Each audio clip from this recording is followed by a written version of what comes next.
Hola, ¿qué tal? ¿Cómo están? Ojalá se encuentren muy bien. Hoy vamos a poner un trabajo que tiene que ver con nefrología. El tema es glomerulonefritis primaria. Y este grupo está compuesto por David Torres, Natalie González y mi persona, Christopher López. Eh, la glomerulonefritis primaria es prácticamente una patología que afecta, como su nombre mismo lo dice, a los glomérulos. Afecta justamente su estructura como también su funcionalidad. Antes de entrar a las que son las patologías de glomerulonefritis primarias, también debemos distinguir zonas. Estas zonas, por ejemplo, esta zona de aquí en el medio, está siempre compuesto por células mensagiales y también endotelio capilares. Esta zona se llama zona endocapilar y todo fuera de esta zona se llama zona extracapilar. También tenemos unos regiones específicos que se denominan también una región subendotelial que está compuesto entre las células endoteliales y la membrana basal glomerular y la región subepiteliales que está entre las piezas de los podocitos y también la membrana basal glomerular. Eso es importante porque ya las patologías que vamos a hablar posteriormente tienen afectaciones en estas diferentes regiones.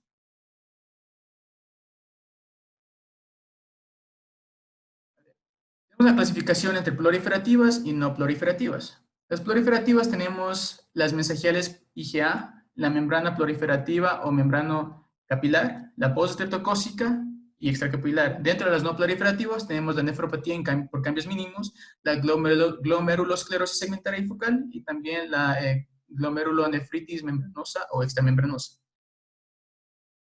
Hablando de la glomerulonefritis proliferativa, estamos hablando, como su nombre mismo dice, una proliferación de las células mensagiales, como las células inflamatorias, y también esas células que vienen aquí alrededor del capilar son las células endoteliales. Cuando hay una proliferación de las células endoteliales o edema de en sí, hablamos que puede ocasionar lo que es una oclusión de los capilares. Una oclusión y también puede también generar una perforación donde sale fibrina y genera este compuesto aquí rojo, que le denominamos semilunares, que son prácticamente extravasación de elementos de la sangre.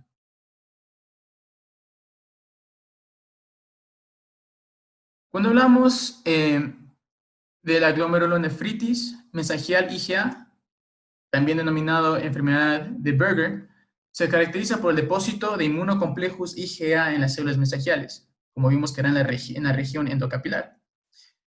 Es una patología bien frecuente a nivel mundial, afecta a los pacientes de entre 20 y 30 años, afecta más también a lo que es la raza blanca y asiática, y rara vez afecta a lo que es la raza negra. Y también se vio en estudios que afecta más lo que es el sexo masculino. Como etiología primaria tenemos una afectación a nivel de la galactosa del IgA y como secundarias tenemos una cirrosis hepática, ya puede ser iatrogénica, por abuso de alcohol, por toxinas y también por afectaciones víricas.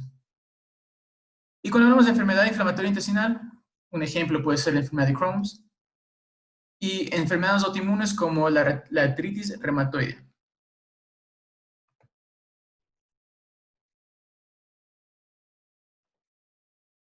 Ya, al hablar de la fisiopatología de la nefropatía de la IgA, debemos también saber que el IgA es un anticuerpo muy abundante en el cuerpo. Se encuentra principalmente en lo que es la vía aérea, también como en el tracto gastrointestinal. Se genera alrededor de 66 miligramos por kilogramos al día y tiene una semivida entre 3 a 6 días.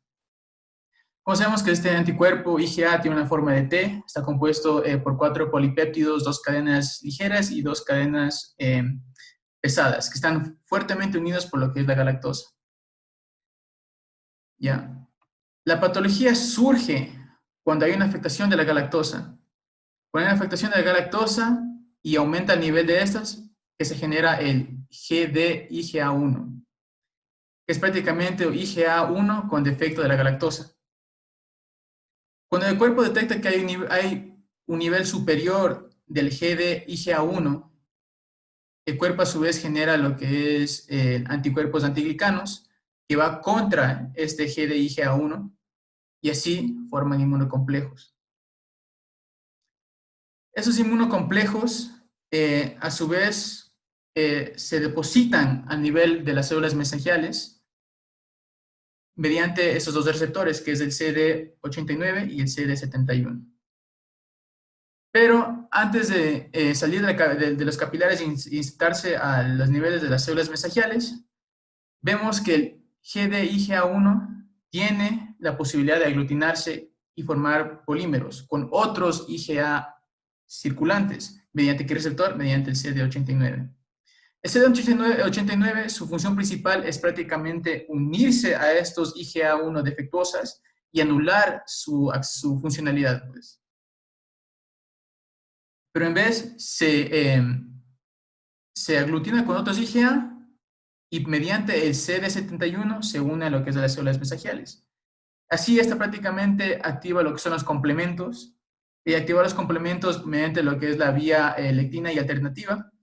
Esta genera la salida de citocinas y a su vez genera todo lo que es la cascada de coagulación, salida así de células inflamatorias, de proteínas sanguíneas. Por eso dice, cuando hay una afectación de las células mesangiales, de ley va a haber lo que es un sangrado, por lo que da hematuria, y también puede dar lo que es o sea, por la región así, no mismo pueden dar o sea, pueden dar también un indicio de una proteinuria.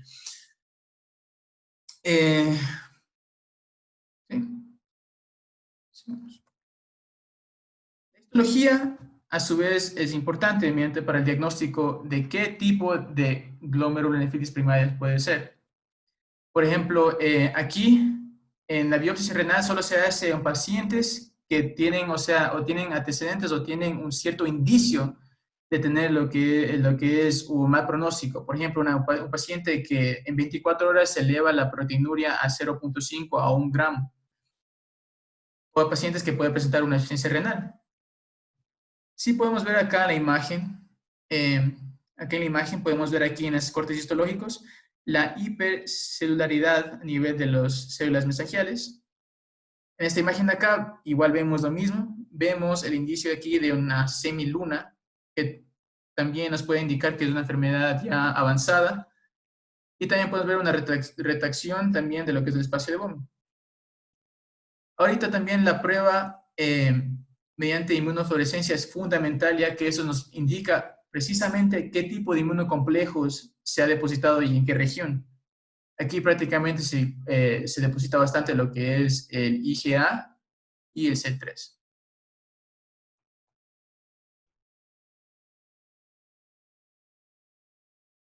Al hablar de la clínica, como sabemos que justamente estos inmunocomplejos se depositan y estimulan a su vez las células mesangiales, va a haber sangrado, una hematuria en 40 o 50% de los casos. Con una proteinuria leve, o sea que no están en los rangos nefróticos, que ser, según la literatura es menor de 3 o 3.5 gramos en 24 horas. Cursa con un síndrome nefrítico, pero a pasar de tiempo, si esto no se mejora o no se trata, puede llegar a cursar con un síndrome nefrótico, que ahí prácticamente va a haber proteinuria severa de un rango de 3.5, que da lo que es un hipoalbuminemia, donde que hay también por pérdida de proteínas también va a haber extravasación de líquidos, un edema, puede ser pericarditis, ascitis. Y también se puede ver a nivel histológico lesiones severas en biopsias renales como la presencia de semilunas, esclerosis glomerulares y también fibrosis intersticial.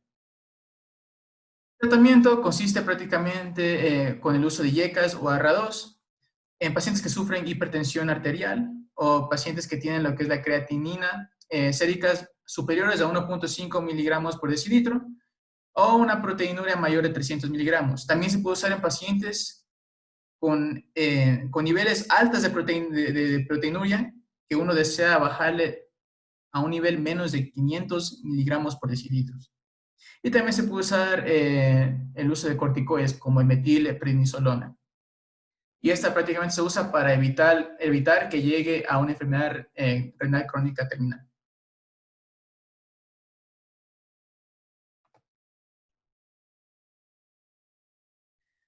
Tenemos la glomerulonefritis membranosa o mensajio capilar. Es una patología que afecta a pacientes de 30 a 50 años de edad, más predominante lo que es en el sexo masculino, y es una de las causas más frecuentes del síndrome nefrótico. Se caracteriza por lo que es el depósito de inmunocomplejos en la región subepitelial, como mencioné anteriormente, que es entre la membrana basal glomerular y los podocitos, o también los pies de los podocitos.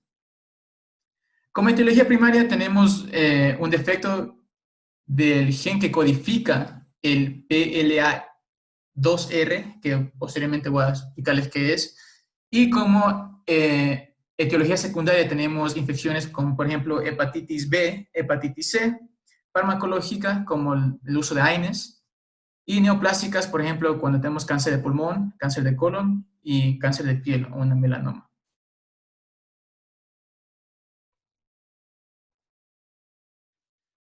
Bueno, como fisiopatología, tenemos que el PLA2R, como etiología primaria, es nada más que una proteína podocitaria del receptor de la fosfolipasa A2 tipo M, que como ya pudieron darse en cuenta que es una proteína podocitaria, o sea, que está justamente en la región subepitelial.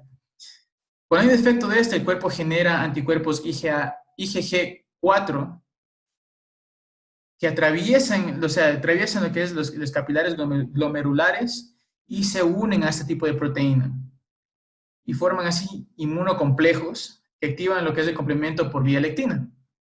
Y esta a su vez forman la liberación de bastante anafilotoxinas como el C3A, el C5A y el CAM, que es un complejo de ataque de membrana.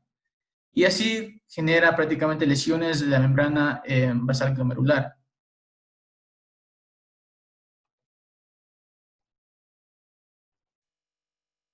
Cuando hablamos de histología, un diagnóstico histológico se puede hacer mediante una microscopía óptica, inmunofluorescencia y una microscopía electrónica. Y eso nos da indicios que se puede clasificar en 4 estadios.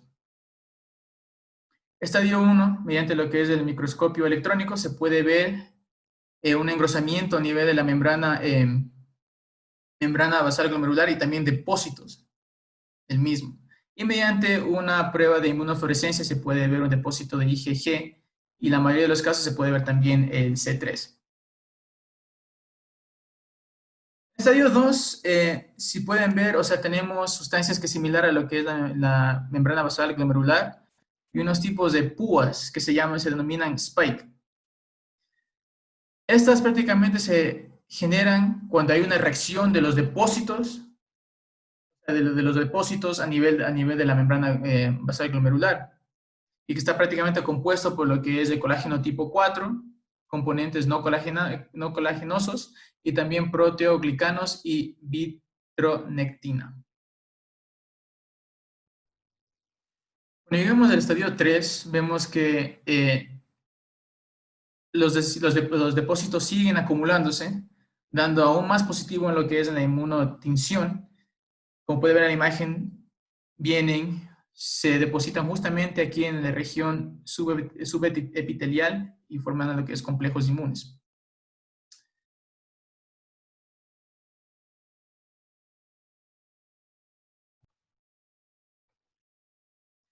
Cuando hablamos de estadio 4, podemos ver que aquí en la membrana basal glomerular se ve más engrosado o sea, también se puede ver una deformidad. Y también se puede decir que en estas situaciones el diagnóstico también se puede dar valorando a través del estadio 2 y 3 en otras localizaciones o en otros glomérulos.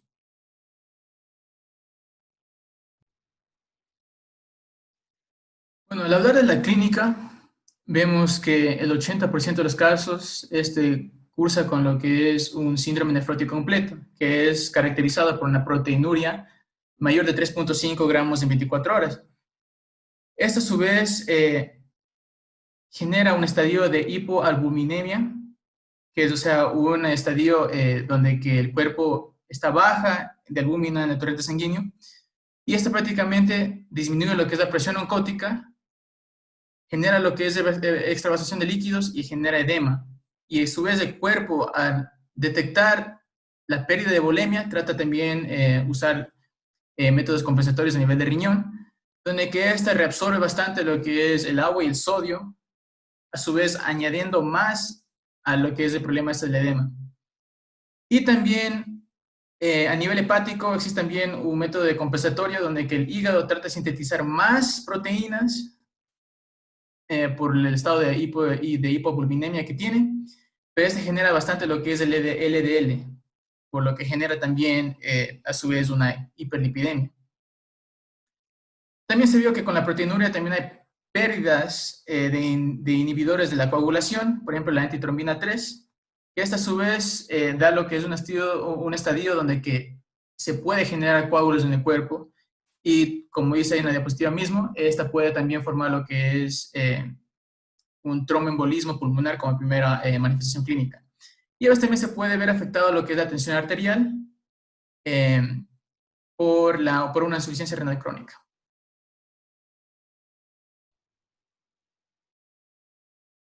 Bueno, como tratamiento, así como posteriormente vimos, se puede usar lo que es la IECAS o la ARA2, que eso es prácticamente para controlar lo que es la tensión arterial y tenerlo sea un valor óptimo de más o menos de unos 125 a 75 miligramos de mercurio. Y a su vez también contribuye esto a disminuir lo que es la proteinuria de un 40 a 50% de los pacientes. También se debe también recalcar que se debe eliminar cualquier factor que pueda ayudar en la progresión de esta enfermedad, por ejemplo, como mencionamos anteriormente, los medicamentos o los fármacos como el AINES. Y tenemos la glomerulonephritis postestreptocócica, que esta prácticamente afecta más de pacientes de 2 a 6 años en sexo masculino. Esta puede afectar en forma epidémica o esporádica. También esta prácticamente suele ser desencadenada por una afectación faríngea o una afectación amígdalas o las dos, y generalmente se da esta más en una temporada de invierno.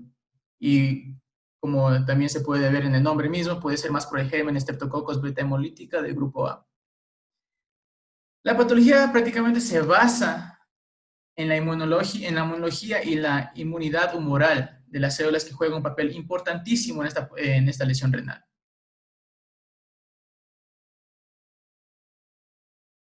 Con fisiopatología tenemos que esta enfermedad es provocada por el depósito de inmunocomplejos a nivel de la membrana basal glomerular. Bueno, esto comienza mediante la presentación de los antígenos del germen, que son prácticamente el gliceraldehído 3-fosfato, deshidrogenasa y la etotoxina B pirogénica. Esto, bueno, esta prácticamente genera lo que es un cambio en los antígenos renales y genera lo que es una reactividad autoinmune. Aquí es donde que viene y actúa prácticamente, o el cuerpo genera lo que son los anticuerpos contra este, y como podemos ver aquí, después sigue un proceso largo, donde que después activa lo que es el complemento, genera también o descadena lo que son respuestas inflamatorias, una proliferación celular, activación de la cascada de coagulación, el IL-1, el IL-2, y también se dice que aquí también se puede formar o liberar también lo que es el CAM y el C5b9. Esto a su vez genera lo que es una lesión directamente a la membrana basal glomerular. Así también da una alteración de la reducción del calibre de los capilares glomerulares y también disminuye la superficie de filtración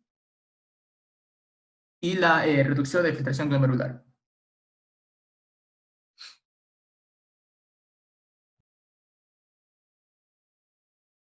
Bueno, cuando hablamos de la histología, sabemos que en este tipo de enfermedades la histología, el estudio histológico es fundamental. Aquí podemos ver una hipercelularidad y ya no se pueden apreciar muy bien lo que son la luz capilares. Estos también fenómenos pueden ser difusos y globales y también pueden tener distintos tipos de células a nivel de esta hipercelularidad. Puede tener así células endoteliales, monocitos, linfocitos, las células mesangiales en sí y también los polimorfos neutrófilos.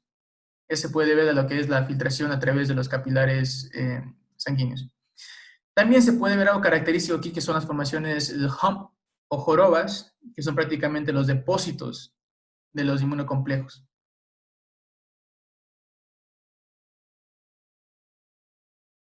Bueno, en la clínica dice que 80% de los casos suelen ser asintomáticos, pero con posible alteración urinaria. Entonces, por lo que se le sugiere bastante lo que es el seguimiento. La forma clásica es que se puede cruzar con lo que es un síndrome nefrítico, y esto suele tener lo que son señas de proteinuria menores de 3 gramos en 24 horas, hematuria, hipertensión e insuficiencia renal aguda. También vale recalcar que después de una exposición a lo que es una faringitis, esta suele tener lo que es un tiempo de latencia de 7 a 21 días.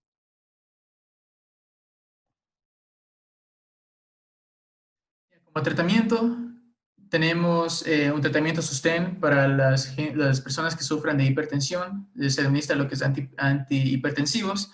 Cuando este paciente, digamos, presenta o puede presentar lo que son edemas, este suele usar diuréticos y también se analiza lo que son los electrolitos y también la gasometría, ya que si no hay mejoría y una afectación de estos mismos, se puede sugerir también una terapia renal sustentiva. Y también se habló bastante de lo que es un tratamiento antibiótico, pero aquí en esos cambios no se ha visto una mejoría con las personas que están cruzándolo, sino más se usan antibióticos en modo preventiva 36 horas de la infección principal.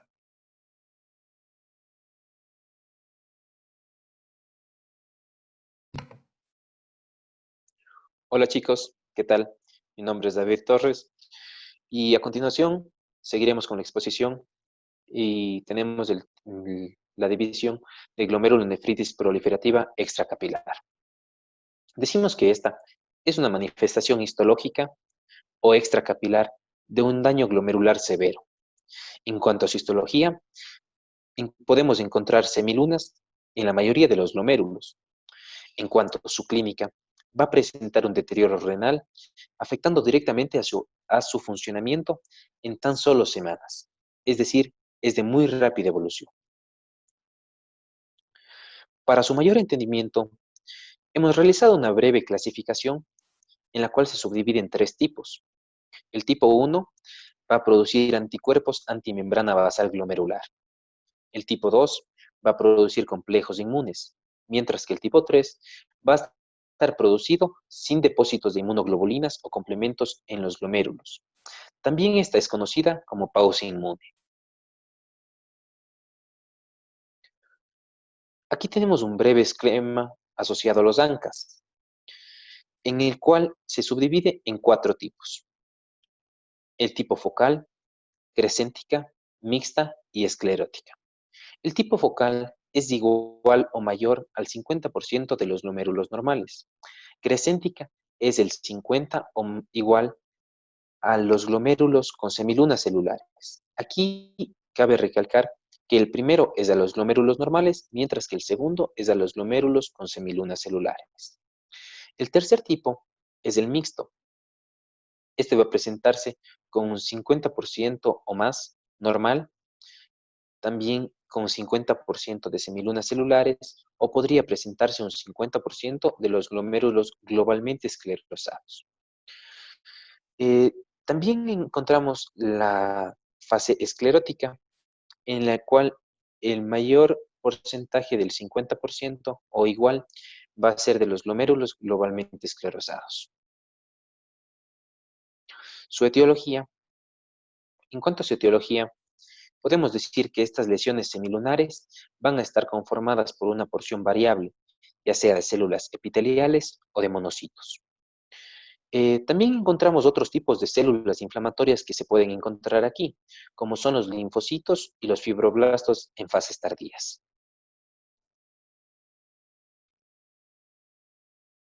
¿Cómo podemos realizar su diagnóstico? Pues su diagnóstico podemos realizarlo con pruebas fáciles y sencillas, como son el análisis de orina, el análisis de sangre y una biopsia renal, que llegaría a ser la prueba más compleja. En cuanto al análisis de sangre, decimos que aquí analizamos el sedimento urinario activo y también la proteinuria subnefrótica.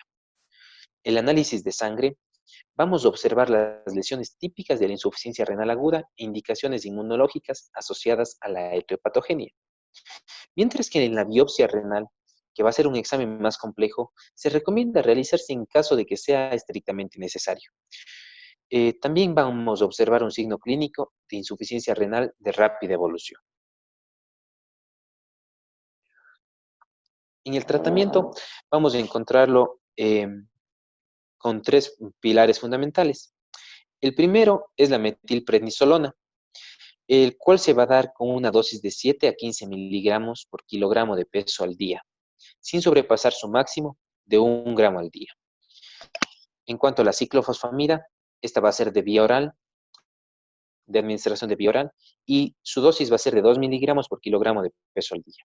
También tenemos lo que es la plasmaféresis, que llegaría a ser un tratamiento más avanzado, en el cual diariamente se realiza un recambio de 4 litros de plasma en cada sesión. Continuando con la clasificación, tenemos la clasificación tipo 2, como glomerulonefritis no proliferativas.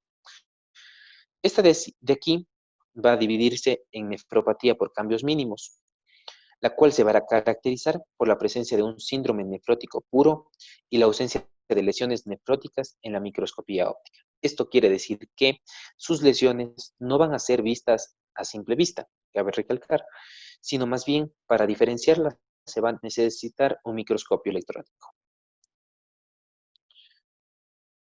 Su epidemiología. ¿Por qué es importante saber la epidemiología? Decimos que esto es importante debido a que esta enfermedad es la causa del 80% de los síndromes nefróticos en los niños antes de los 10 años. También varía entre el 50% entre los 10 y los 16 años y el 25 al 15% entre el 15 y el 25% entre adultos. También decimos que su incidencia mundial va a ser mayor del 0.4 al 2.4 de los casos por 100.000 personas por año.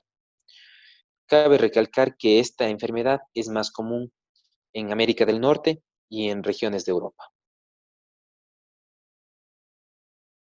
En cuanto a su etiopatogenia, decimos que presenta vías de transducción de algunas señales intracelulares y de la estructura del podocito.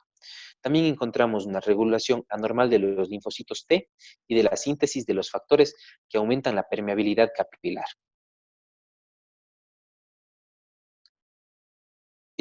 A continuación tenemos lo que es el cuadro clínico. El cuadro clínico, vamos a tener que es un cuadro clínico típico de pacientes que presentan un síndrome nefrótico, ya que va a presentarse edemas generalizados, de aparición brusca y también puede estar acompañado de ascitis y de derrame pleural. Porcentajes, decimos que del 10 al 30% de los casos suele presentarse en microhematuria y entre el 44% suele evidenciarse hipertensión. El tratamiento, pues su tratamiento decimos que se basa en corticoides. Su dosis inicial es de 1 miligramo por kilogramo al día, con un máximo de 80 miligramos al día.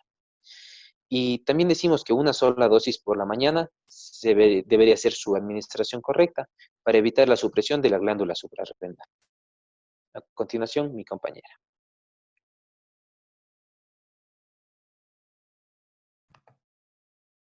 Bueno, continuando con las glomerulopatías primarias, vamos a tener entre estas la glomeruloesclerosis segmentaria y focal. Este es el tipo histológico más frecuente de las glomerulonefritis primarias y se caracteriza por lesiones de esclerosis que afectan a un porcentaje variable. A estas vamos a denominar focal. Y aquellas que solo van a afectar a una parte de los mismos se denomina segmentaria. Su incidencia se estima de 0.5 a 1.5 nuevos casos por 100.000 personas por año en Latinoamérica. Se ha descrito un aumento progresivo en el último año. Pasa, compañero. La clasificación según su evolución, vamos a tener a las membranosas o primarias y vamos a tener a las membranosas secundarias. En las membranosas primarias vamos a tener depósitos de C3 en la inmunofluorescencia y ausencia de C1 y otros marcadores de activación de la vía clásica del complemento. Y en las secundarias vamos a tener un depósito de C1 y otros marcadores de activación en la vía clásica del complemento. En las membranosas primarias vamos a tener unos depósitos de inmunocomplejos exclusivamente en la localización subepitelial, y en las membranosas secundarias vamos a tener depósitos de inmunocomplejos en el mesangio y en el subendotelio, además también en el subepitelio. En las membranosas primarias vamos a encontrar predominio de IG1 y 3, y en las membranosas secundarias de predominio la IG4. Sigue, compañerito. Ya. Etiológicamente, las glomeruloesclerosis segmentaria y focal se clasifican en primarias y en secundarias de acuerdo a la etiología. Las lesiones primarias de las células epiteliales vamos a tener enfermedades virales como nefropatía asociada a VIH, parvovirus B19 y la hepatitis C. También vamos a tener fármacos o drogas como es la heroína, litio, esteroides y anabolizantes, y los trastornos genéticos que pueden ser familiares o esporádicos. Sigue, compañero. También vamos a tener las lesiones en el podocito, secundaria a alteraciones hemodinámicas o pérdidas de masa renal. Entre estas vamos a tener a la nefropatía por reflujo, displasia renal, obesidad, anemia falciforme, o secundarias a nefropatías hereditarias como el síndrome de Alport. Sigue, compañerito. Bueno, en la histología vamos a decir que la lesión característica en el microscopio óptico es la esclerosis del ovillo glomerular, ya que va a afectar focalmente a ciertos glomérulos, especialmente en la zona yuxtaglomerular en fases iniciales, pero por criterios histológicos, estas se van a dividir en 5 subtipos.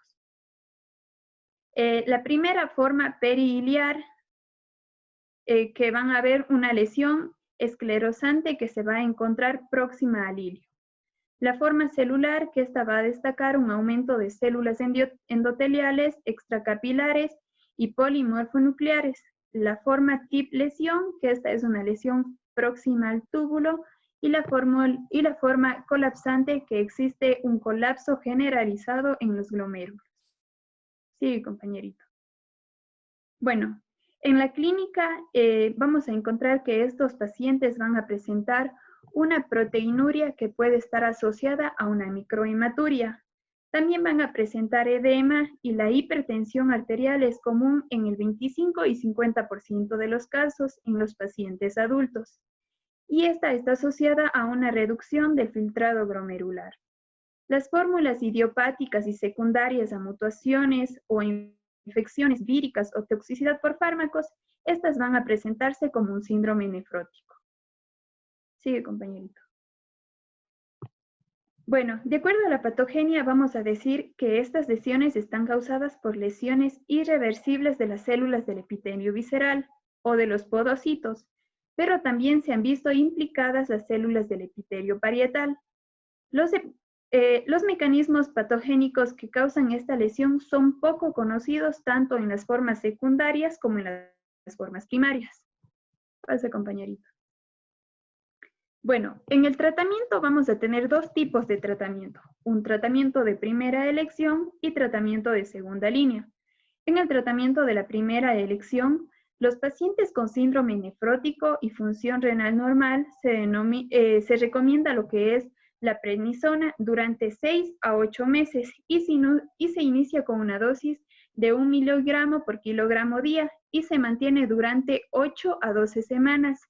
Si no produce ninguna remisión de la proteinuria, se prolonga este tratamiento hasta 16 semanas. Si se produce una respuesta, continuamos con 0.5 miligramos kilogramo día durante 6 a 8 semanas. Y se baja la dosis hasta su suspensión en las otras 8 semanas. Y los IECAS y los arados se recomiendan en pacientes con proteinuria no nefrótica. Pásale, compañerito. Y el tratamiento de la segunda línea vamos a tener aquí la ciclosporina A, que este es un fármaco que se recomienda en caso de resistencia o dependencia a los corticosteroides en el síndrome nefrótico del adulto, en dosis de 5 miligramos kilogramos día entre los niveles de 130 y 180 nanogramos sobre miligramos. Sin embargo, se ha visto una alta incidencia en recidivas y riesgo de nefrotoxicidad de acuerdo a este fármaco.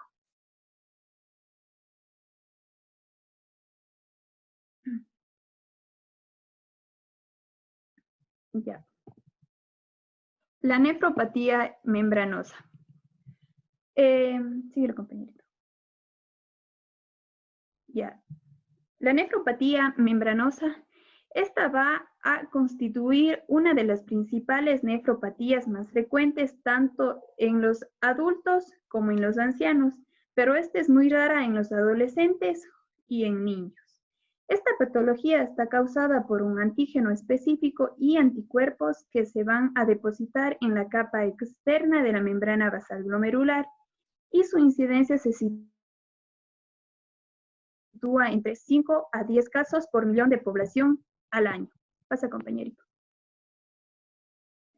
De acuerdo a la etiología, nos dice que esta es idiopática y se debe a la presencia de anticuerpos no identificados que van a formar depósitos de inmunocomplejos tras la respuesta humoral.